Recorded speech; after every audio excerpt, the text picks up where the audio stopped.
Hi అండి. ఈ కడాయి చూసి కర్రీస్ చేస్తున్నాను అనుకుంటారేమో! కాదండి. మేము వాడకం ఎక్కువగా ఉండో లేదా క్వాలిటీ సరిగ్గా లేని నాన్ స్టిక్ దోస పెనములు తీసుకున్నామో తెలీదు కానీ, సంవత్సరానికి 2 దోస పెనుములు పాడవుతున్నాయి. ఇలా ఊరికే పాడైపోతున్నాయని మా వారు ఐరన్ దోస పెనము ఆన్‌లైన్‌లో ఆర్డర్ పెట్టారు. ఆ పెనం వచ్చి కూడా 2 మంత్స్ అవుతుంది. కానీ నేను వాడే పెనం పూర్తిగా పోతే అప్పుడు కొత్త పెనం తెద్దామని అనుకున్నాను. 2 మంత్స్ తర్వాత ఇప్పుడు పూర్తిగా పాడైపోయింది.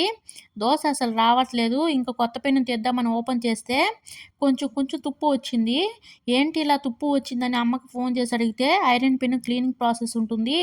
ఒక 2, 3 రోజులు అది నాన్ స్టిక్ పెనులాగా అప్పటికప్పుడు వాష్ చేసి దోస వేసుకునేది కాదు అని చెప్పింది. ఇంక చేసేదేం లేక ఈ కడాయిలో దోస వస్తుందేమోనని స్టార్ట్ చేశాను. బాగానే వచ్చింది. ఇక ఐరన్ పాన్ రెడీ అయ్యే వరకు ఈ కడాయే దోస పాన్ అనమాట. ఈ వీడియో ఎలా అనిపించిందో కామెంట్ చేసి లైక్ చేయండి. Thank you.